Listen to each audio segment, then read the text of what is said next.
皆さんこんにちは。一つのプラモデルを3つの動画に分け、完成までを収録しているプラモの時間。いつもご覧いただきありがとうございます。今回はボディ塗装からインテリア完成までを収録しましたので、よろしければご覧ください。まずはボディ塗装から行ってまいります。このキットのモデルである430グロリアに当時用意されていたカラーはホワイトやブラックなどのスタンダードなカラーからディープワインメタリックやグレード専用色合わせて14色と幅広くラインナップされていた様子。その中から今回はベージュをチョイスし仕上げてまいります。使用した塗料はガイアノーツの勇者カラーシリーズよりアイボリーホワイトで、同じくガイアノーツの T01 薄め液で1対1で薄め塗装を行いました。ボディ塗装の工程としてはそれぞれいつも通りの3工程。1工程目は各曲線や角と呼ばれる部分を中心に、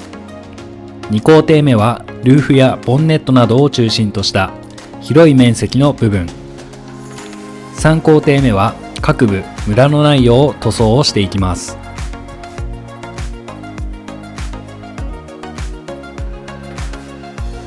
続いてヘッドライトの加工ですが、写真右が無加工の状態。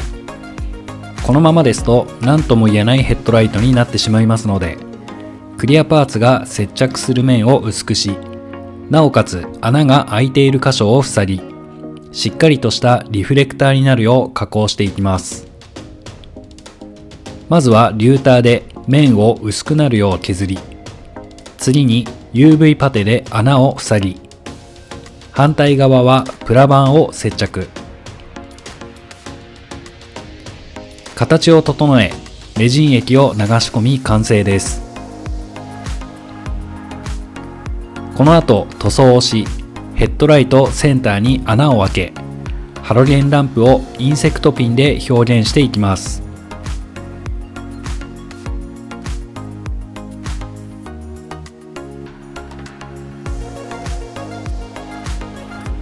続いて遮光の調整です。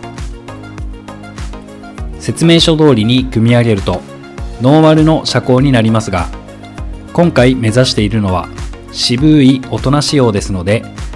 タイヤがタイヤハウスにかぶるかかぶらないかぐらいの遮光に調整していきます。フロントは付属のスプリングは使わず、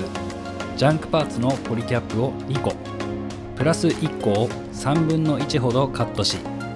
スプリング取り付け部分に差し込みました。リアはシャフトを固定するパーツのシャフトが通る穴部分に軸の高さを抑制するモールドがありますので、そちらをカットし調整完了。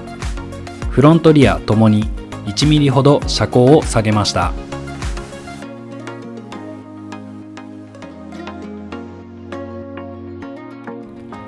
次にエアブラシを使用した塗り分けを行います。塗装工程の順番としては、下回りパーツやメタリックパーツの下地としてブラック系、シルバーなどのメタリック系、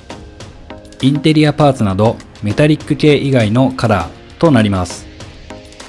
シャシー裏のミッションケースやホイールのメッシュ部分の塗装に関しては、マスキングテープやマスキングゾルを使用し、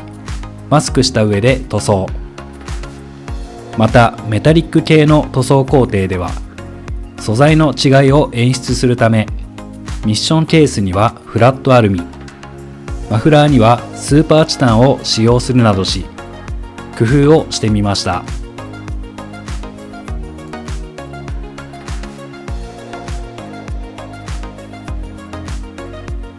続いてリアルクロームを使ったメッキ塗装です。メッキ塗装をするパーツは、ホイールリム部分とフェンダーミラー、ヘッドライトリフレクターにアンテナやエンブレム、マフラーカッターで、塗装工程としては3工程。1工程目がショーアップ製のベースカラーブラックを原液で、2工程目が一液型のウレタンクリアー、こちらも原液で、3工程目がリアルクロームを原液で吹き付け。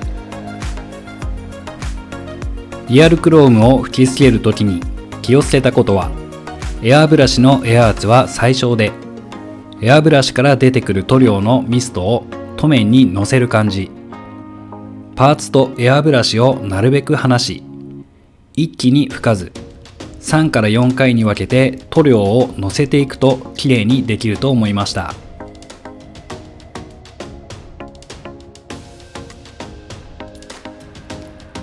続いて筆を使用した塗り分けです。塗り分けるパーツは主にインテリアのパーツ。今回は木目部分をメインに塗り分けを行いました。木目塗装の工程としては3工程。1工程目は下地のエナメルシルバー。2工程目は木目模様をつけるアクリルのダークブラウン。ここは版画脇の塗料を筆先でこすりつけるように塗装。3工程目はクリアオレンジを全体的に塗装し、木目を表現してみました。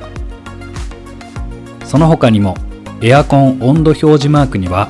下地にエナメルシルバー、その上に重ねてレッドとブルーを差し込んであります。各スイッチ類はブラックで塗り分けた後、スイッチの各頭部分を先端にシルバーをつけた爪楊枝で塗装。塗装というか塗料を置くイメージで進行。各スピーカーやオーディオデッキ、エアコンルーバー部分は墨入れ溶剤ブラックで陰影をつけてあります。シートベルトバックルは自作し、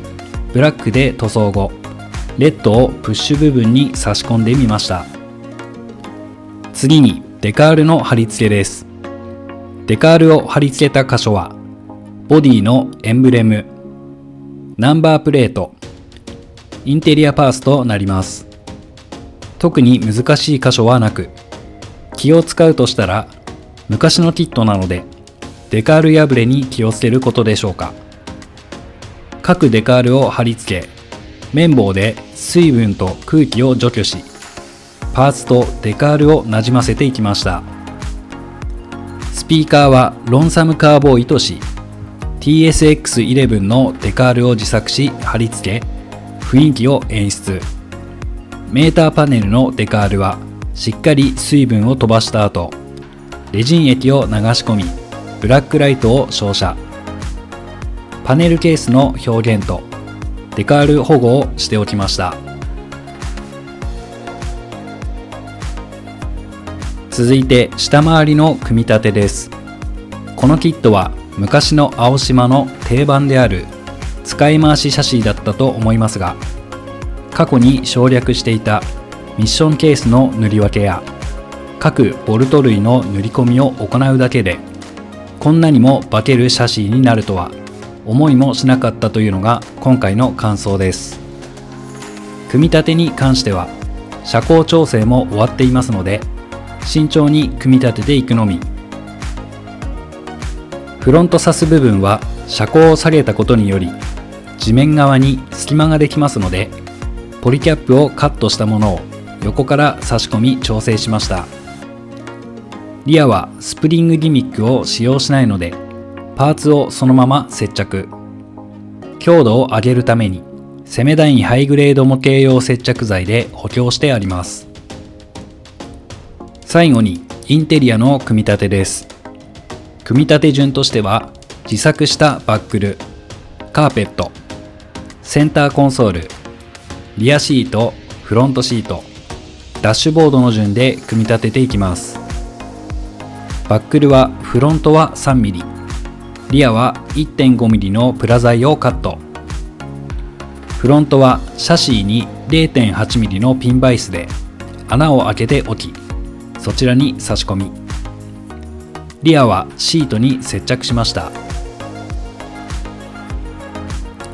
続いてダイソーのフェルト生地をカットし、カーペットとして接着。残りのパーツも組み付け、インテリアの完成です。個人的に過去一うまく表現できた木目塗装や TSX11 のデカールに自動車電話機などでグロリアの雰囲気をしっかり出すことができ大満足です。ということで今回はここまで。次回は完成までをお届けする予定です。ご視聴いただきありがとうございました。